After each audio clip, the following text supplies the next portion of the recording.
Yo, what it do, YouTube? It's your boy Gento. What did you think about that 2K stream? Well, right off the bat, I see some signature skills that I see myself actually using, and then there's some that I can do without. But in the comment section below, I want to hear which sig skills are you planning on using, whether it's for your my player, whether it's in my team. And hey, if you haven't done so already, make sure you leave a like and subscribe for more of these NBA 2K14 videos. Now, let's start with Pick and Roll Maestro. It says, a ball handler who excels at orchestrating the pick and roll as the point man. In a pick and roll immediately following a screen, this player receives a 3-point boost to a shooting attribute and is more accurate than most when passing to the screener. Now, you know my playstyle. Whenever I'm playing my team, I'm always like, come on, Wilt.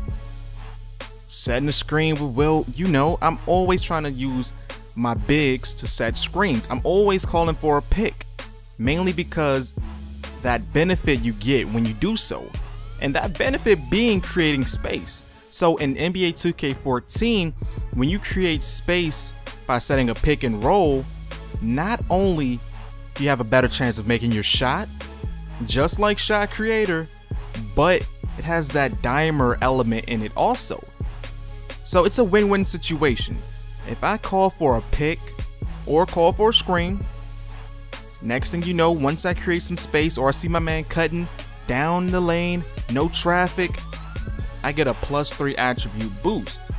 Now, let's go on to the next one, because right away, I'm already thinking that if I do decide to create a point guard in NBA 2K14, I'm slapping this bad boy on him. Because it helps. There's no need to use in dimer and shot creator and this, because this is basically dimer and shot creator, but when I call picks. Now the next one, screen outlet. Basically this is for the guy at the other end. So since I used Wilt in the first example, let's use Wilt again. If I did decide to give this to Wilt Chamberlain, this time he gets the bonus, and it says a player who excels as the receiver in the pick and roll pop game. If this player shoots immediately following a screen he set, he receives up to a 4-point boost to his shooting attribute. Now, also in my career, the reason I said my career, my team, is because I have two different play styles, and I'm glad that they have this for both angles.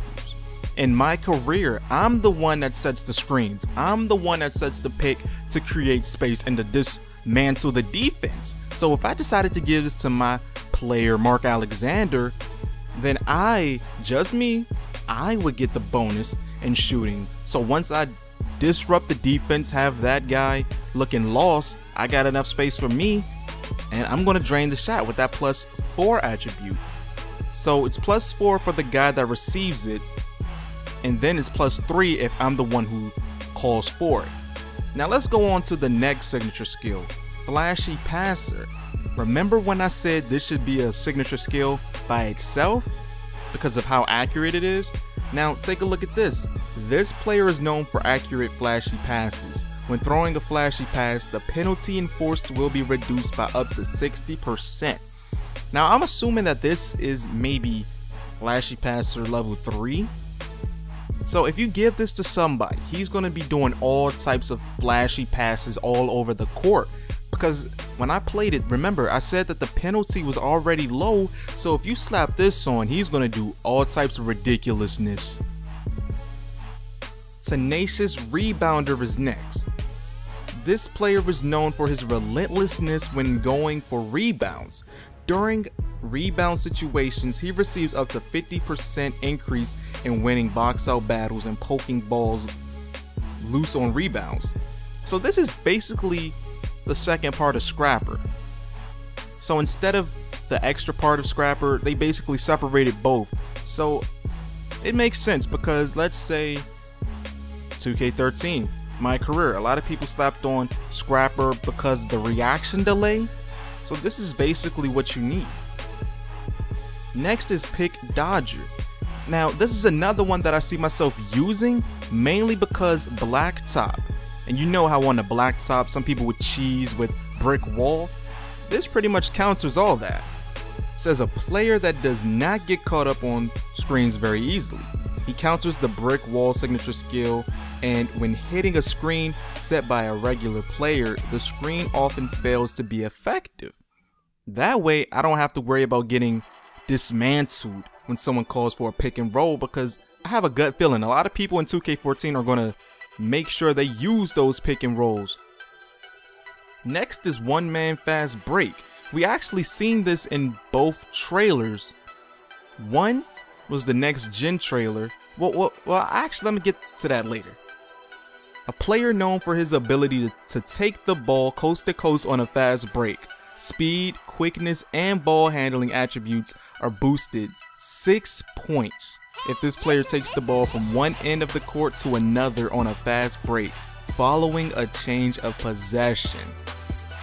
Now, we see a lot of people in the NBA doing this, mainly LeBron James. So if I strip the ball from you, I block your dunk, anything, and I get a fast break, you know I'm going to take off. I'm going to put my speed to use. Now, the next one, the LeBron James coast to coast signature skill, and this is only available for pre-order. You know what's funny? A lot of people were saying that this is like a flop card. This is going to be the most overpowered signature skill of all time.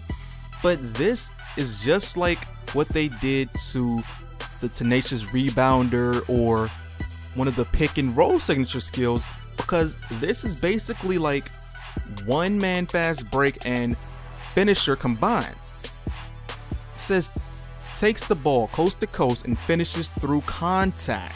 Speed, quickness, and ball handling attributes are boosted 4 points, and the shot penalty enforced for hitting a defender is decreased when taking the ball coast to coast on a fast break following a change of possession. Now, I'm glad that this is actually the LeBron James sig skill, and it makes perfect sense. In 2K13, you create a guy, you max out everything, 99 everything. But you can't do what LeBron James can do. You just can't. He's dunking on whoever. You're trying to guard him. He's just running right past you because he's LeBron James. Now, if you want your player to play like LeBron James, you need this signature skill. But one thing about this and one man fast break is that one man fast break does not have that LeBron James physique. You know what I mean? It does boost your stuff up by 6. But if somebody stops you, then you're just stopped. On the other hand, LeBron James fast break, the LeBron James coast to coast sig skill, you do boost your stuff by 4, so you already got to have a nice and decent speed rating to have that unstoppableness. Now, like I said, a lot of people are calling this cheese already, but hey, it's fair play. Now, what I was going to say, we seen in both trailers next gen. Let's start with that. I believe in the next gen trailer, they basically gave us a heads up of what the LeBron James sig skill was, because we seen him take off. He went coast to coast, and then when Rajon Rondo poked the ball loose, he was getting ready to go coast to coast. So they basically gave us a heads up of one man fast break and LeBron coast to coast. Now, right now, I could pick my 5 sig skills. What about you? Like I said before, in the comment section below, let me know which sig skills you think are looking good, which ones do you think are useless, which ones are you going to equip, which ones you aren't. I hope you guys found this video useful, entertaining, all that good stuff, but I'm just so hyped for this game, NBA 2K14, coming out October 1st. September is going to be a huge month. So much NBA 2K14 news coming, dynamic living roster, crew mode, and so much more. My team, my career, everything. They're going to go all out in September, so if you haven't done so already, make sure you hit that subscribe button for more NBA 2K14 videos. Till next time.